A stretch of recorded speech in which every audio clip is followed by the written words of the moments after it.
إن الحمد لله نستعين ونستغفره ونعوذ بالله من شرور أنفسنا ومن سيئات أعمالنا من يهده الله فلا مضل له ومن يضلل فلا هادي له وأشهد أن لا إله إلا الله وأشهد أن محمدا عبده ورسوله اللهم أرنا الحق حقا وارزقنا اتباعه وأرنا الباطل باطلا وارزقنا اجتنابه رب زدني علما رب زدني علما رب اشرح لي صدري ويسر لي أمري واحلل عقدة من لساني يفقه قولي رب يسر ولا تعسر وتمم بالخير آمين يا رب العالمين وصلى الله تعالى على خير خلقه محمد وآله وأصحابه وأهل بيته أجمعين اما بعد السلام علیکم ورحمۃ اللہ وبرکاتہ۔ میری عزیز دینی بہنوں اور میری پیاری پیاری بچیوں، آج میں ایک بہت ہی امپورٹنٹ موضوع کو آپ سب کے ساتھ شیئر کرنے جا رہی ہوں کہ ہمارا قرآن کے ساتھ تعلق کیسا ہے، ہم نے قرآن کو کیا سمجھا ہے، کتنا سمجھا ہے، ہماری زندگی پر اس قرآن کا کیسا اثر ہے اور کتنا اثر ہے، کیا ہم سب اس کا صحیح حق ادا کر رہے ہیں یا ڈر کے مارے بیٹھے ہوئے ہیں کہ یہ تو صرف علماء کے لیے نازل ہوا ہے یا حفاظ کے لیے کہ وہ اس کو حفظ کریں، ہمارے لیے نہیں۔ نہیں، ایسا بالکل بھی نہیں ہے۔ دراصل یہ قرآن تو صرف مسلمانوں کے لیے نازل بھی نہیں ہوا ہے، یہ تو ساری دنیا کے تمام لوگوں کے لیے نازل ہوا ہے نا۔ یہ قرآن تو پوری دنیا کے جتنے بھی انسان اللہ نے پیدا کیے، جن و انس، ان سب کے لیے نازل ہوا ہے، جیسا کہ اللہ تعالیٰ سورہ بقرہ کی آیت نمبر 185 میں کیا فرماتے ہیں؟ شهر رمضان الذي أنزل فيه القرآن هدى للناس وبينات من الهدى والفرقان۔ اللہ تعالیٰ فرماتے ہیں کہ رمضان کا مہینہ جس میں کہ قرآن نازل کیا گیا ہے، جو لوگوں کے لیے ہدایت ہے، یہاں لوگوں کا لفظ ہے نا، للناس، لوگوں کے لیے ہدایت ہے، ان کا رہنما ہے تمام لوگوں کا، جس میں ہدایت کی کھلی نشانیاں ہیں اور جو حق اور باطل کو الگ کرنے والی ہیں۔ والفرقان، فرقان کیا ہوتا ہے؟ جو حق اور باطل میں تمیز کر دے کہ کیا سچ ہے کیا غلط ہے، وہ واضح کر کے ہمارے سامنے رکھ دے۔ تو اس کی مثال ہم اس طرح لیں گے انشاءاللہ تعالی سمجھنے کے لیے کہ مان لیں ایک باغ ہے، ہم نے لگایا ہے، اس میں بہت خوبصورت خوبصورت پھول لگا دیے ہیں ہم نے۔ ایک اور باغ ہے، اس میں بہت پیارے پیارے بہت میٹھے میٹھے اچھے پھل بھر کے لگا دیے ہیں، اور سب کو ہم نے کیا کیا، فینس سے چاروں طرف سے باڑ سے گھیر دیا ہے۔ اب اس کے اندر سمجھے ایک میں ایک 114 کائنڈ آف فلاورز لگے ہیں خوبصورت، جن کی ایک سے ایک خوشبو ہے کہ سونگھیں تو بس دل اس سے پہ آ جائے، اتنا اچھا لگے۔ اسی طرح دوسرے میں پھل اتنے میٹھے اتنے لذیذ اتنے خوبصورت ہیں، وہ بھی بے انتہا اچھے ہیں، لیکن سب کو ہم نے کیا کیا ہے، فینس سے باندھ دیا، بند کر دیا۔ ہم اس میں نہ جا پاتے ہیں، نہ ہم اسے سونگھ پاتے ہیں، نہ ہم اسے کھا پاتے ہیں۔ تو کیا فائدہ ہوگا؟ کیا فائدہ ہو سکتا ہے؟ نہیں ہوگا، کیونکہ وہ ایک ٹائم آئے گا کہ وہ خود سوکھ جائے گا، مرجھا جائے گا اور جھڑ جائے گا اور وہیں گر کے ختم ہو جائے گا، لیکن وہ ہمارے تک نہیں پہنچے گا۔ بالکل اسی طرح یہ جس طرح 114 پھل اور پھول مرجھا جا رہے ہیں، سب کچھ ہمارے اندر کچھ بھی نہیں آ رہا ہے، ہمیں کوئی فائدہ نہیں ہو رہا۔ اسی طرح قرآن کی اتنی بہترین آیتیں، 114 سورہ ایک دو پیپر کے درمیان کتاب کے اندر، قرآن کے اندر گھر میں رکھا ہے، ہم نے اس کو سجا کے اٹھا کے الماریوں میں رکھ دیا ہے، وہاں رکھ دیا، ہم اس کو نہ پڑھ رہے ہیں، نہ اس کو سمجھ رہے ہیں، نہ اپنی زندگی پر عمل ہمارے اوپر کچھ نظر آ رہا، ہماری طرز زندگی میں کوئی فرق ہی نہیں آ رہا ہے، تو کیا فائدہ؟ کوئی فائدہ ہوگا؟ بالکل اسی طرح کہ ہم نے اس کو ایک فینس میں بند کر دیا ہے۔ ہم نے اس کو اگر حفظ بھی کیا ہے تو اپنے دل و دماغ کے اندر حفظ کر لیا ہے، لیکن ہم نے اس کو کچھ سمجھا ہی نہیں کہ ہمیں اسے عمل بھی کرنا ہے، ہمیں اسے اپنے اوپر اپلائی بھی کرنا ہے، یہ تو ہم سوچ ہی نہیں رہے، بس اس کو ہم نے حفظ کر لیا۔ کتنے کتنے عرب لوگ ہیں، ہم تو چلے غیر عرب ہے نا، ہمیں تو نہیں سمجھ آ رہا، کتنے عرب ممالک کے لوگ ہیں، انہوں نے عربی پڑھی ہوئی ہے، وہ اس کو پڑھتے ہیں تو ان کو معنی بھی سمجھ آ جاتا ہے، اس کے باوجود انہوں نے حفظ بھی کیا ہوا ہے، اور لیکن پھر بھی ان کے کوئی عمل پہ فرق نہیں آ رہا ہے، وہ اعمال ان کے ویسے ہی، تو عرب ہو یا غیر عرب ہو، اگر ہم اس فینس کو کھولیں گے نہیں، اس کی گرہ کو نہیں کریں گے، لاک کو نہیں کھولیں گے، ہم اسے فائدہ ہی نہیں اٹھائیں گے، اس کی آیات کو پڑھ کے اس کا اثر نہیں لیں گے، تو پھر فائدہ کیا ہوگا؟ کچھ نہیں فائدہ۔ حالانکہ یہ قرآن تو ہدی للناس ہے، یہ تمام لوگوں کے لیے، چاہے ہندو ہو، چاہے یہود ہو، چاہے نصارہ ہو، چاہے کوئی ہو، صرف مسلمان کو تو نہیں کہا ہے نا اللہ نے۔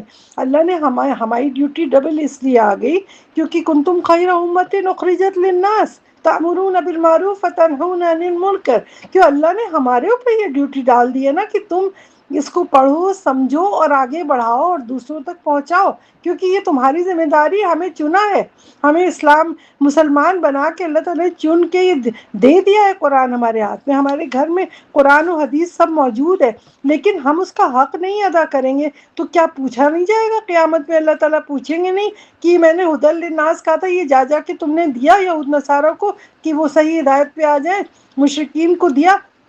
نبی صلی اللہ علیہ وسلم کے دور میں قریش میں کیا تھے؟ مشرک تھے نا، تو قرآن کی آیتیں جب نازل ہوتی تھی تو وہ اٹھا کے ان کو دی جاتی تھیں۔ اب کہتے ہیں کہ نہیں ان کے ہاتھ میں نہیں دو، وہ ناپاک ہیں، ایسا کچھ نہیں ہے۔ ہاں پورا قرآن اٹھا کے آپ مصحف کو نہیں دیں، لیکن آپ آیتیں دے سکتے ہیں، کسی کو انگلش میں دے دیا، کسی کو ٹرانسلیشن کے ساتھ دے دیا، اس میں کوئی حرج نہیں ہے، آپ ان کے ہاتھ میں دیجئے، وہ پڑھیں، جب تک وہ پڑھیں گے نہیں ان کو ہدایت کہاں سے ہوگی؟ ہمارا کام ہے، ہماری ڈیوٹی ہے کہ ہم خود پڑھیں، سمجھیں، پھر اپنے اوپر اثر، اتنا ہمارے اوپر اثر ہو کہ وہ ہمیں دیکھ کے سمجھے کہ یہ مسلمان ہیں، اور ان کے دلوں میں شوق آ جائے، وہ ہمیں دیکھ کے ان کو شوق ہو کہ ہم بھی ایسے بن جائیں، تو پھر وہ سیکھیں گے، پھر ہم سے مانگیں گے۔ ورنہ تو پھر قرآن کو حفظ کر کر کے ہم نے صرف ملینز کے حساب سے دنیا میں حفاظ ہیں، بھرے ہوئے ہیں، لیکن ہم صرف ہماری کیا، ہم کوانٹٹی پہ غور کرتے ہیں، اٹھا کے نکالا، ایک ختم، دوسرا ختم، تیسرا ختم، آج ایک ہو گیا، دوسرا شروع کر دیا، تیسرا کر دیا، لیکن ہم اپنے اوپر نہیں لا رہے ہیں۔ جب ہم اپنے پہ نہیں لائیں گے تو ہمارے بچے بھی نہیں سیکھیں گے، ہمارے ملنے والے بھی نہیں سیکھیں گے، ہمارے قریب قریب کے لوگ بھی نہیں سیکھیں گے، اور پھر ہمیں اللہ کو جواب تو ضرور دینا ہے کہ اللہ تعالیٰ نے کہا تھا کس لیے کہ اس قرآن کو، اس کی ہمیں کوانٹٹی نہیں گننی ہے کہ تم نے کتنی دفعہ ختم کیا، ہمیں اس کی کوالٹی دیکھنی ہے کہ آیا کہ اس نے اس کو پڑھا تھا تو تم نے اپنے اوپر اثر تم لیا، جیسے صحابہ کے اوپر ہوتا تھا کہ وہ جو ایک آیت کو پڑھتے تھے تو 3 4 دن، ہفتوں لگا دیتے تھے اس کو سمجھنے میں، اور پھر جا کے جب اس پہ عمل کر لیں پھر وہ آگے بڑھتے تھے۔ اور ہم کیا ہے کہ ہم تو پیج پلٹتے جاتے ہیں، پڑھتے جاتے ہیں، اپنے اوپر اثر کچھ نہیں، کیونکہ ہم اس پہ ٹائم ہی نہیں لگاتے، ہم اس کو بس اسی طریقے سے پڑھ رہے ہیں، سمجھ رہے ہیں کہ صرف اسی لیے کہ اس کو ایک ختم کرو، آج دوسرا ختم کرو، آج قرآن خوانی کر لو، آج ادھر جمع ہو جاؤ۔ یہ حالانکہ سورہ سعاد میں دیکھیں آیت نمبر 29 میں اللہ تعالیٰ کیا فرماتے ہیں؟ کتاب انزلناه الیک مبارک لیدبروا آیاته ولیتذکر اولو الالباب۔ اللہ تعالیٰ فرماتے ہیں کہ یہ تو ایک کتاب ہے، قرآن جو ہے یہ ایک کتاب ہے، اللہ کا کلام ہے جو کتاب کی شکل میں ہمارے پاس آیا ہے، نازل ہو کے حضور صلی اللہ علیہ وسلم کی قلب پہ نازل کیا اللہ نے۔ اللہ تعالیٰ نے کہا یہ تو ایک کتاب ہے جس کو ہم نے آپ کی طرف رسول اللہ صلی اللہ علیہ وسلم کے بعد ساری امت سے کہا جا رہا ہے، ساری دنیا کے لوگوں سے کہا جا رہا ہے کہ ہم نے یہ آپ کی طرف اتارا ہے تاکہ آپ، یہ بہت ہی برکت والی کتاب ہے، تاکہ وہ اس کی آیات میں غور کریں اور فکر کریں، تاکہ عقل والے جو ہیں اس سے نصیحت حاصل کریں۔ تو کیا ہم سب بے وقوف ہیں؟ ہمارے اندر عقل نہیں دی ہے اللہ نے؟ عقل تو دی ہے نا۔ تو افسوس کی بات ہے، کتنے افسوس کی بات ہے کہ ہم خود اپنے کو بے وقوف سمجھ رہے ہیں، ہم پڑھ ہی نہیں رہے، جب اللہ نے کہہ دیا کہ کتاب انزلناہ الیک مبارک، یہ برکت والی ہے، شفا والی ہے، لیدبروا یعنی اس کے اوپر تدبر کرو، غور و فکر کرو، اور لیتذکروا اور آگے نصیحت کرو، آگے بڑھاؤ، یا اولی الالباب یعنی کہ اے عقل والوں۔ تو ہم اپنے کو اگر بیوقوف سمجھتے ہیں تو ٹھیک ہے، ایک کنارے چلے جاؤ بیوقوف بن کے، لیکن اگر آپ اپنے کو بیوقوف، کوئی نہیں کہنا چاہتا نا، تو اگر ہم بیوقوف نہیں ہیں تو ہمیں کیا کرنا ہوگا؟ ہمیں اس کو سمجھنا ہوگا، اس سے نصیحت حاصل کرنی ہے، اس سے برکت حاصل کرنی ہے۔ یہ برکت یہ نہیں ہے کہ اس میں برکت نہیں ہے، آف کورس اس میں شفا ہے، اس میں برکت بھی حاصل کی جاتی ہے، سب اس میں غور فکر بھی کیا جاتا ہے، نصیحت حاصل کی جاتی ہے، لیکن ہم نے کیا کیا ہے کسی کی موت ہو گئی، اٹھا کے جمع کیا سب کو، آ جاؤ قرآن خوانی کر لیں، لگ رہا مردے کو مل جائے گی وہ ایک، آپ نے 1000 دفعہ قرآن پڑھا دیا، 50 دفعہ پڑھا دیا، آپ سمجھ رہے ہیں کہ ساری قرآن جتنے دنیا میں پڑھ رہے ہیں وہ مردہ لے لے کے اپنے قبر میں پہنچ گیا۔ ایسا کچھ نہیں ہے، یہ بدعت ہے، یہ گناہ ہے۔ اگر گناہ نہیں ہوتا، بدعت نہیں ہوتی، تو ہمارے نبی نے کیوں نہیں کیا؟ بی بی خدیجہ کو وہ نہیں چاہتے تھے کیا؟ وہ تمام جتنی اپنی بیٹیاں تھیں وہ سب مرے، جو بھی، کسی کے لیے انہوں نے قرآن خوانی نہیں کی۔ پھر تمام صحابہ آئے تو انہوں نے نبی صلی اللہ علیہ وسلم کے لیے کوئی قرآن خوانی نہیں کی۔ جب انہوں نے اپنی بیٹی بیٹے اور اپنی بیوی اور کسی کے لیے نہیں کی، تو ہم کون ہوتے ہیں کہ ہم بیٹھ کے قرآن خوانی کے لیے لوگوں کو جمع کریں اور کہہ دیں کہ کرو؟ تو ہم اپنے پاس سے دین کہاں سے نکال رہے ہیں؟ تو یہ ساری چیزوں کو ہمیں چھوڑنا ہے، یہ ساری چیزیں غلط ہیں۔ اور پھر اس کے بعد یا تو پھر ہم یہ مرنے کے اوپر کر لیں گے، یا پھر ہم سمجھتے ہیں اس کے اوپر جن چڑھ گیا ہے، بھوت آ گیا ہے، اس کو بھگا دو، اس کے اوپر سحر کر دیا، کسی نے جادو کر دیا، ہر بات کو ہم جادو سحر میں لے آتے ہیں ہم اس کے لیے۔ پھر کوئی بیمار پڑتا ہے تو ہم کہتے ہیں شفا کے لیے لے آؤ، اس کو پڑھ لو، اس سے حفاظت ہوگی۔ بے شک شفا ہے، قرآن کی ہر آیت میں شفا ہے، وہ ضرور آپ استعمال کریں، لیکن اسی کو ہی ایک مقصد نہ بنا لیں اپنے۔ اس سے آپ برکت بھی حاصل کریں، شفا بھی حاصل کریں، اس کی آیتوں سے سب کچھ کریں، لیکن اصل مقصد جو گائیڈنس کا ہے، ہدایت حاصل کرنا اور تمام انسانوں تک پہنچانا، اس کو آگے بڑھانا، یہ ہمیں کرنا ہے۔ چاہے ہندو ہو، چاہے مسلم ہو، چاہے جیو ہو، چاہے کوئی بھی ہو، یہ سمجھ کے کہ نہیں اس کو، یہ سب نہیں ان لوگوں کو ہم دے سکتے، ایسا کچھ نہیں ہے۔ آپ دیجئے، ان کی آیتوں سے ہی ان کو علم آئے گا۔ جب وہ پڑھیں گے، سنیں گے، کہیں گے اچھا قرآن میں ایسی آیتیں لکھی ہوئی ہیں، تو ان کا دل بدل جائے گا۔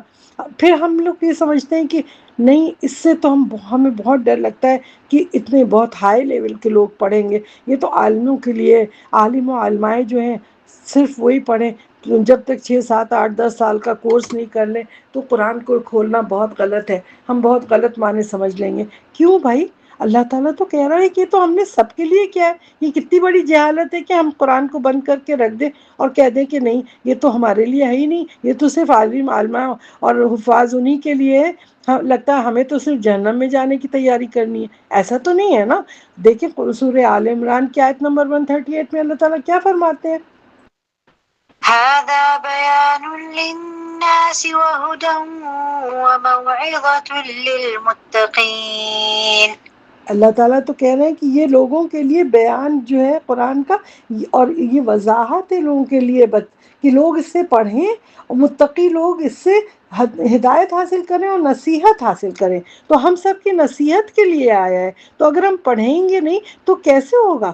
یہ تو بالکل جہالت کی بات ہے نا کہ ہم اس کو اٹھا کے چھوڑ دیں، پڑھیں ہی نہ، سمجھ لیں کہ it is only for the علماء، یہ صرف ان کے لیے، مسکنسیپشن ہے۔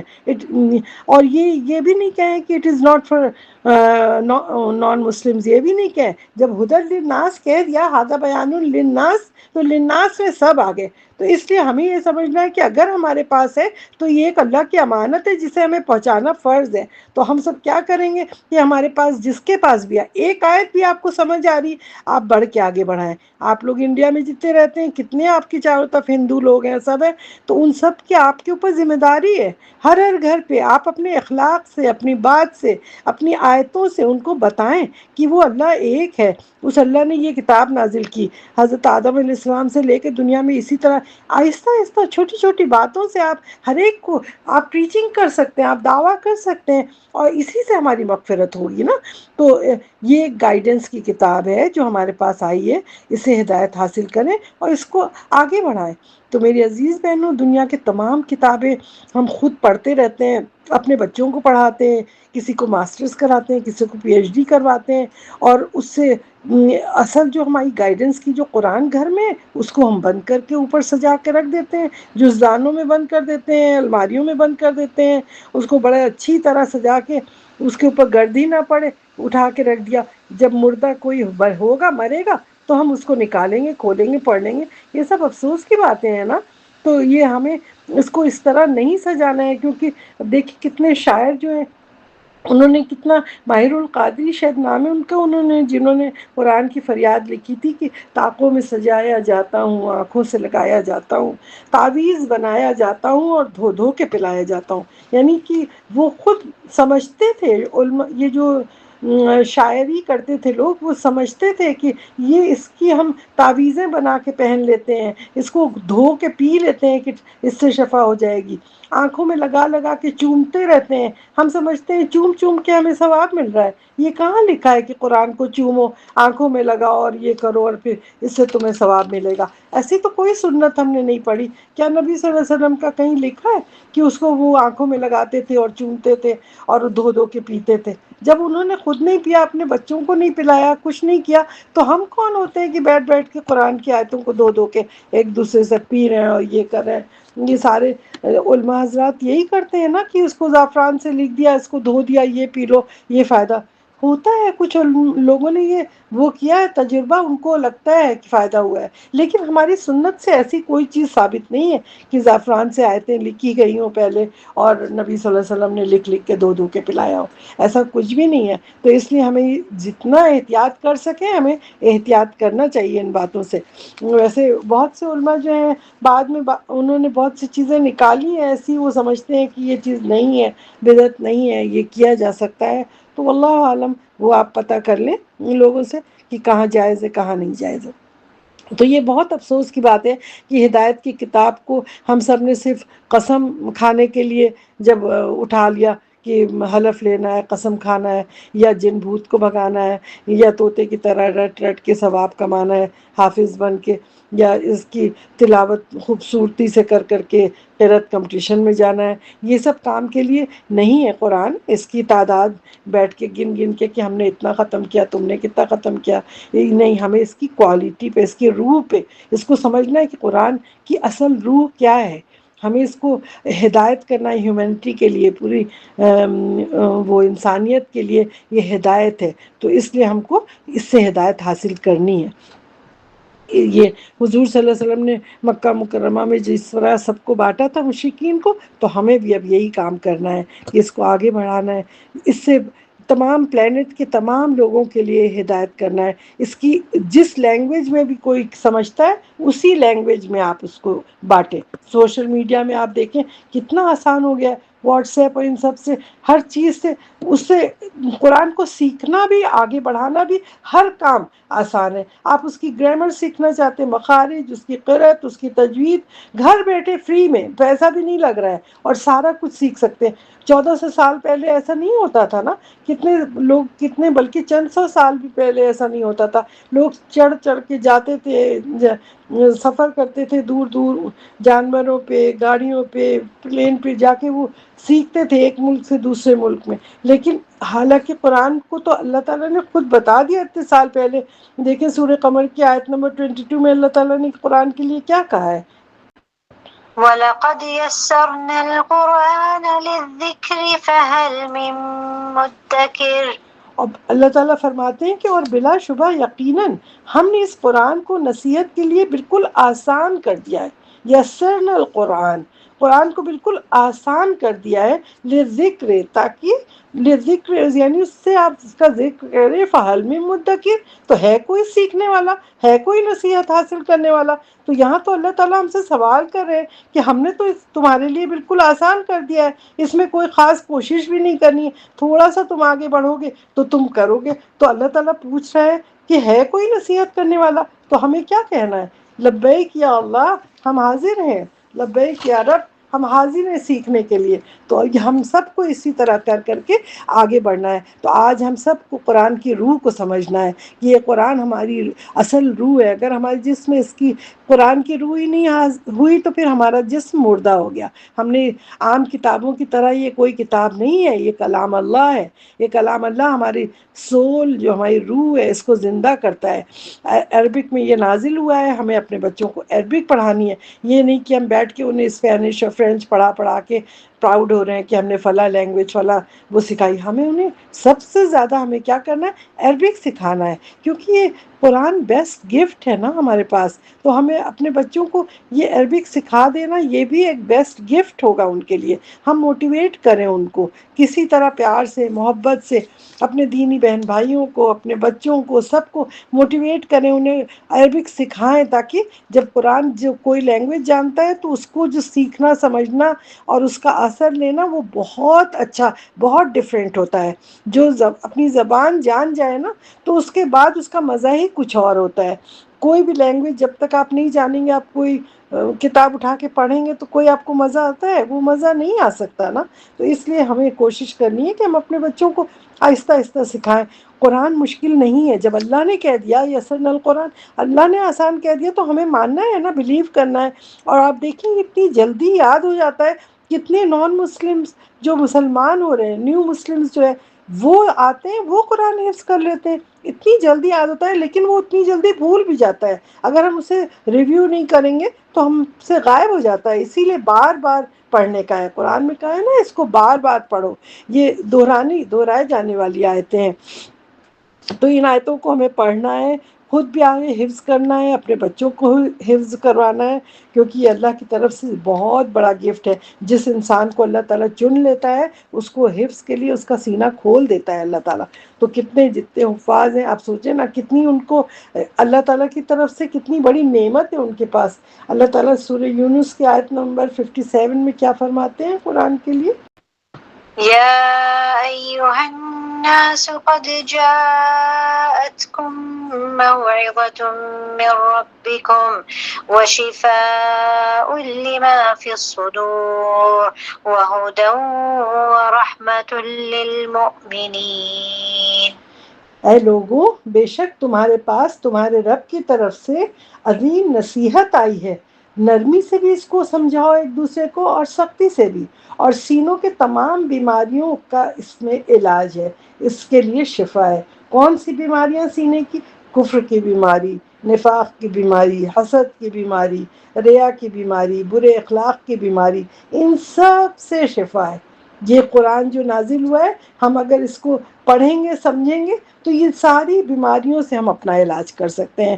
تو یہ قرآن کو ہمیں گائیڈنس کے طور پہ لینا ہے. یہ ہمارا گول ہونا چاہیے کہ ہم اس کے مقصد کو اس کو سمجھیں. پوری دنیا میں کتنے حفاظ ہیں. اس دنیا کہ آپ دیکھیں حفاظ کا کمپٹیشن ہو رہا ہے ہر طرف. ہم یہ کیا سنتے ہیں کہ آج وہاں حفاظ کا کمپٹیشن ہے. کبھی ہم نے سنا کہ قرآن کے معنی کے سمجھنے کا بھی کوئی کمپٹیشن چل رہا ہے، کوئی عالمی مقابلہ چل رہا ہے کہ اس کو ہم گہرائی سے سمجھ رہے ہیں؟ کتنی متشابہ آیات ہیں قرآن میں، وہ سمجھ نہیں آتی. اس کے لیے کوئی مقابلے یہ سب ہو رہے ہیں کہ لوگوں کو جمع کر کے یہ ہر چیز میں اس کے ہر پہلو کے اوپر کوئی کمپٹیشن ہو نہیں سوائے ایک حفظ کا. اب وہ حفظ بھی ہوتا ہے تو کتنی لینگویج والے نہیں جانتے اس کو، لیکن بغیر پڑھے بس ان کا مقابلہ چل رہا ہے. تو ہمیں اس قرآن کا ایسا مقابلہ کرنا چاہیے جو ہم اس کے اندر کی گہرائی کو سمجھ سکیں، دیکھیں کہ کس نے کتنا زیادہ سمجھا ہے. ان کا مقابلہ کریں گے تو ہم اور زیادہ پھر پڑھیں گے. ہمارے بچوں میں بھی شوق ہوگا، ہمارے اندر خود بھی شوق ہوگا. اپنے بچوں کو بٹھا کے ایک ایک آیت لیں، اس کو پڑھیں. اتنے ہزاروں سوالات جب ہم پڑھتے ہیں تو ہمارے دماغ میں کتنے سوالات آتے ہیں، ہزاروں سوالات آتے ہیں. صرف اس وقت اگر ہم نیت کر لیں کہ اللہ ہمیں گائیڈنس چاہیے، ہمیں ہدایت چاہیے، تو ہمارے دماغ میں جو سوال آئیں گے ہم اس کو نوٹ کرتے جائیں. ہم اس قرآن کو یہ نہیں سمجھے کہ صرف یہ برکت کے لیے ایسے ہی ہے، بری نظر سے بچانے کے لیے آ گیا. نہیں، اس پہ اجر تو ملے گا. اس کے ہر حرف پہ پتہ ہے کہ وہ 10 ایک ایک حرف کا اجر ہے، لیکن اس اجر کے ساتھ ساتھ ہمیں اس کو اتنا پڑھ کے سمجھیں کہ ہم اس اپنے اوپر اپلائی کر سکیں، اس سے ہدایت حاصل کر سکیں. اور جنت میں سب سے اونچا مقام ہم نے یہی سنا ہے نا کہ یہ پڑھتے جاؤ قرآن اور چڑھتے جاؤ اور ایک مقام پہ جاؤ گے جنت پہ، وہیں جا کے رک جاؤ گے. تو اب وہ یہ سوچ کے ہم لوگ زیادہ حفظ کرتے ہیں، بچوں کو حفظ کرواتے ہیں، تاج پہنایا جائے گا اور یہ سب، وہ سب اپنی جگہ. اس کو بھی مانیے، یہ نہیں ہے کہ اس کو نہیں ماننا ہے، اس کو بھی ماننا ہے، لیکن اس کے ساتھ ساتھ سب سے مین چیز جو ہے اس کو سمجھنا ہے. کیونکہ دیکھیں خوارج کی مثال ہمارے سامنے. خوارج کیسے تھے؟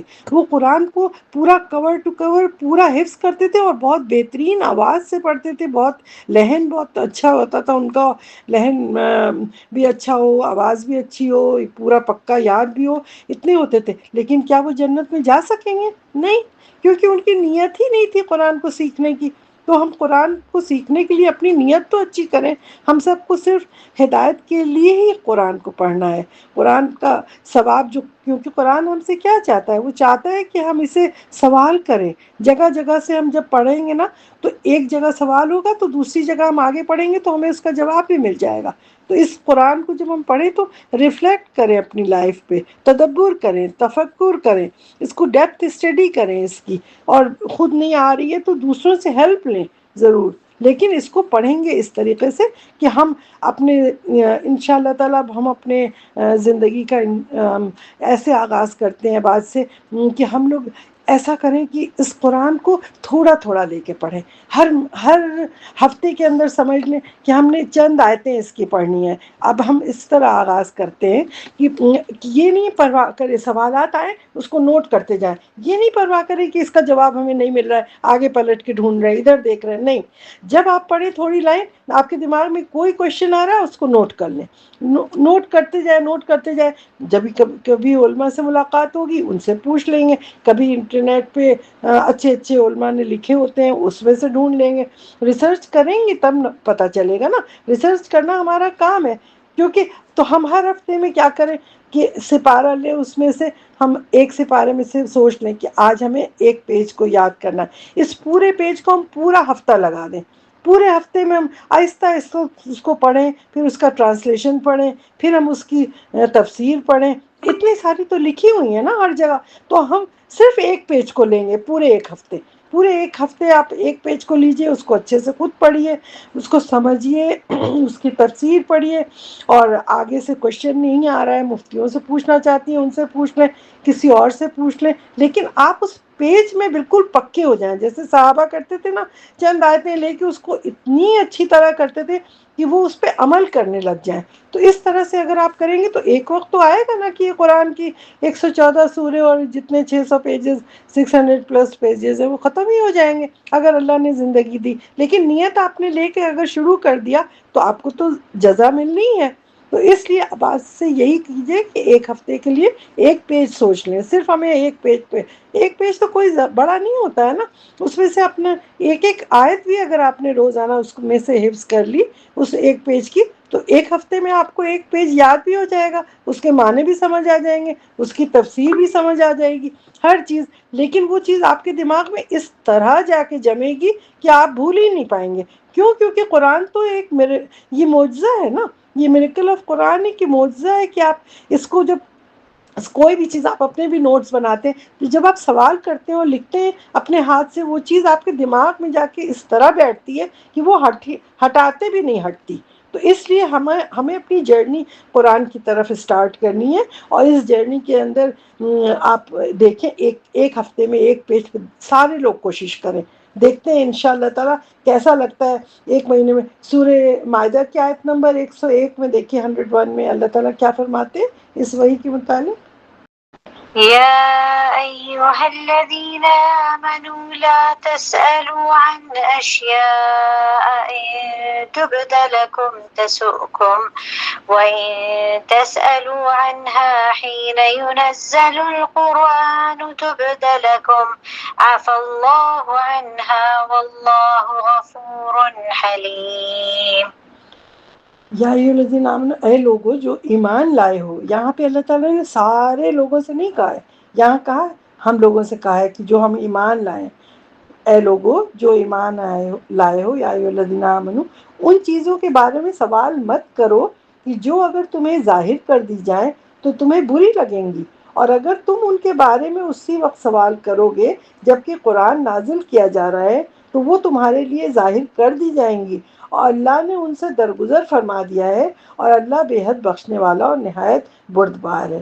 یہاں پہ جب قرآن نازل ہو رہی تھی نا، جیسے لوگ کہتے ہیں نا سوال کرنے کو بہت منع کیا گیا ہے، تو وہ اسی آیت کو لے کے کرتے ہیں کہ ڈونٹ آسک کوشچن، مطلب کچھ نہیں پوچھو، جو ہے کہہ دیا بس آنکھ بند کر کے تمہیں بلیو کرنا ہے یہ قرآن، اس لیے نہیں، یہ قرآن صرف اس وقت سوال کرنے کو منع کیا گیا تھا کہ جب قرآن نازل ہو رہا تھا تو بہت سے احکام ایسے تھے کہ اگر وہ کر دیے جائیں، فرض کر دیے جائیں، جیسے تہجد کی نماز ہے، وہ فرض نہیں ہے نا، نفل ہے، تو اگر اللہ تعالیٰ نے اس کے متعلق سوال ہو رہا تھا، اگر وہ اس کو نفل کو اللہ تعالیٰ نے فرض کیا ہوتا تو رات میں اٹھ کے کیا ہر آدمی وضو کر کے نماز پڑھ سکتا تھا؟ نہیں پڑھتا، وہ تکلیف دہ چیز ہو جاتی، تو اللہ تعالیٰ نے چھوڑ دیا۔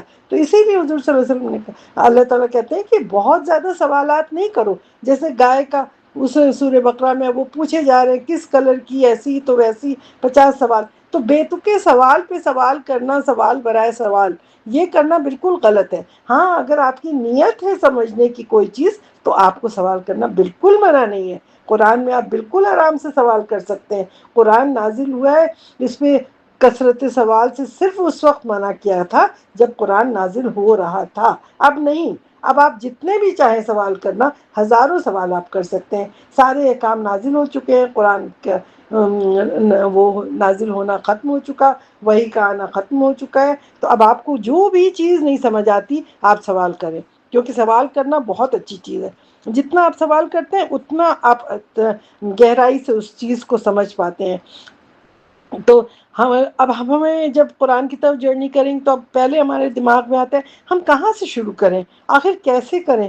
تو کہیں سے بھی آپ شروع کر سکتے ہیں۔ آپ اپنی فیوریٹ سورہ کوئی سی بھی پکڑ لیں، کہیں سے بھی شروع کر لیں، کیونکہ ضروری نہیں جس آرڈر میں ہے اسی میں کریں۔ لیکن سب سے اچھا ہوتا ہے کہ آخری کے صرف 2 سپارے جو ہوتے ہیں، 29، 29 and 38 جو ہے، 2 سپارے پڑھیں۔ اس میں تقریباً یعنی 114 سورے میں سے تقریباً 50 تو ادھر ہی آ جاتی ہیں۔ تو آپ 50 چھوٹی چھوٹی سوروں کو پورے آخری کے 2 سپارے کریں گے یاد، تو آپ کو نماز میں پڑھنے میں مزہ آئے گا۔ آپ جب بھی نماز پڑھیں گے، آپ ایک سورے کو ریپیٹ پڑھیں گے تو آپ کو بہت اچھا لگے گا۔ تو بہتر یہ ہوتا ہے کہ آخری کے 2 پہلے یاد کر لے انسان، پھر آ کے شروع سے یاد کرے۔ مطلب جیسا بھی آپ کریں، کچھ منع نہیں ہے، آپ جیسا بھی چاہیں، جیسے آپ کو اچھا لگ رہا ہے آپ اپنی مرضی سے کریں، اور جہاں سے آپ کو مزہ۔ اس کے بعد دیکھیے جب آپ تہجد کی نماز میں اس کو آپ پڑھیں گے، وہ سورے کو قیام لیل میں پڑھیں گے، تو کتنا مزہ آئے گا، آپ کتنا انجوائے کریں گے اس کو۔ پھر اسی سے پھر آپ کو لگے گا کہ ہاں آپ قرآن سے قریب آ رہے ہیں، اپنے اللہ سے قریب آ رہے ہیں، آپ رسول کی تمام سنت سے قریب آ رہے ہیں، کیونکہ اللہ تعالیٰ نے اس قرآن کو نازل ہی اسی لیے کیا ہے، خاص کے کہ یہ ہم تنہائی میں جب اس کو یاد کریں تو اس کو انجوائے کریں۔ اب دیکھیں سورہ مزمل کی آیت نمبر 6 میں اللہ تعالیٰ کیا فرماتے ہیں؟ إن ناشئة الليل هي أشد وطئا وأقوم قيلا۔ بے شک رات کو اٹھنا، یعنی اپنے نفس کو مار کے رات میں اٹھنا، اس کو کچل کے اور پھر اٹھ جانا، یہ زیادہ کتنا سخت بات ہوتی ہے نا انسان پہ۔ تو اس سخت بات ہے، اور اس بات کے کرنے میں بہت ہی زیادہ درستگی والا معاملہ ہے، یعنی تلفظ میں، قول میں، جذبات میں بھرے ہوئے ہوتے ہیں۔ جب رات میں آپ اس کو پڑھیں گے نا تو کہتے ہیں ان ناشئۃ اللیل، یعنی رات کا وہ جو وقت ہوتا ہے جب آپ اپنے نفس پہ مارتے ہیں، یہ بہت اشد ہوتا ہے، بہت آپ کے اوپر بھاری لگتا ہے، اور آپ کو قول، ایک ایک قول رات میں کہنا کتنا ثقیل لگتا ہے نا۔ لیکن جب آپ اس کو معنی سمجھ لیں گے، یہ سب کریں گے، تو یہی ساری چیزیں آپ کے لیے بالکل آسان ہو جائے گی، یعنی یہ سینے پر ایک گہرا نشان چھوڑ جائے گا۔ اور تہجد کے وقت میں جو عبادت کی جاتی ہے نا، اس کے ہر لفظ کا بہت اثر ہوتا ہے انسان پہ۔ تو اس طرح بتایا کہ 2 طرح کے سوالات ہوتے ہیں۔ جب ہم انسان کوئی بھی سوال کرتا ہے کتاب اللہ کو سمجھنے کے لیے، وہ سوال کرتا ہے ایک، اور دوسرا ہوتا ہے سوالات صرف بحث برائے بحث کے لیے۔ تو ہمیں کون سے سوال کرنا ہے؟ کتاب اللہ کو سمجھنے والا کرنا ہے۔ یہ سوچیں کہ کہاں کہاں سے آبسٹیکل آ رہے ہیں، کہاں کہاں سے شیطان ہمیں بہکا رہا ہے، ہمیں اس سے بچنے کے لیے اس کو دور کرنا ہے۔ اللہ تعالیٰ سورہ ہود کی آیت نمبر 114 میں کیا اللہ تعالیٰ فرماتے ہیں؟ إن الحسنات يذهبن السيئات ذلك ذكرى للذاكرين۔ اللہ تعالیٰ فرماتے ہیں کہ بے شک نیکیاں برائیوں کو دور کر دیتی ہیں، ختم کر دیتی ہیں، لے جاتی ہیں۔ یہ یاد کرنے والوں کے لیے، یاد دہانی کے لیے بتایا گیا ہے کہ جب بھی آپ کوئی جیسے گناہ کا کوئی کام ہو گیا تو آپ فوراً کوئی صدقہ کر لیں، کوئی اچھا کام کر لیں، تو آپ کی برائی اللہ تعالیٰ دھو دیں گے، ہٹا دیں گے۔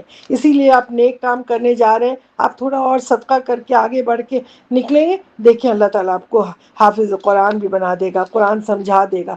تو جب بھی آپ حسنات کوئی بھی کریں گے تو آپ کی برائی آپ کے اس سے نکل جائے گی۔ وضو کریں گے تو آپ کی برائی اس سے دھل جائے گی۔ تو اسی طریقے سے فوکس کرے انسان قرآن کو سمجھنے کے لیے، تو اپنے گناہ کو دور کرے، اسی طرح مٹائے وضو کر کے اور صدقہ خیرات کر کے اور اپنے نیکیوں میں اضافہ کر کے، تو پھر اس کو اچھی طرح سمجھ آ جائے گا۔ تو ان باتوں سے یہ نہیں سمجھنا چاہیے کہ ہم اپنے حفظی کو چھوڑ دیں گے اور صرف ہم سمجھنے پہ لگ گئے، نہیں، اللہ کا یہ بہت بڑا تحفہ ہے حفظ کرنا۔ یہ تو اللہ تعالیٰ اپنے بہت جن بندوں کو چن لیتا ہے ان کو سکھاتا ہے کہ حفظ کر لو۔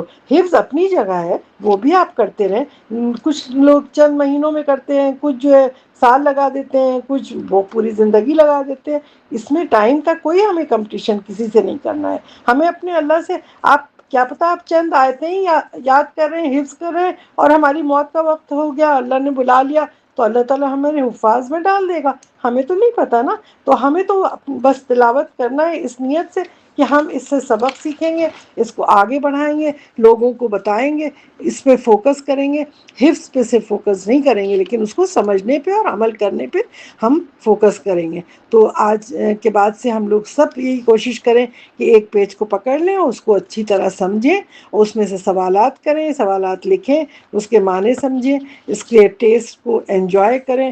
اور اسلامک سائنس اگر پڑھنے کا کسی کو شوق ہے تو اس میں اللہ کے نام اور سیرہ، جو محمد صلی اللہ علیہ وسلم کی ہے سیرہ، اس کو پڑھیں، کیونکہ اللہ کے کلام کو بہت زیادہ اہمیت دیں۔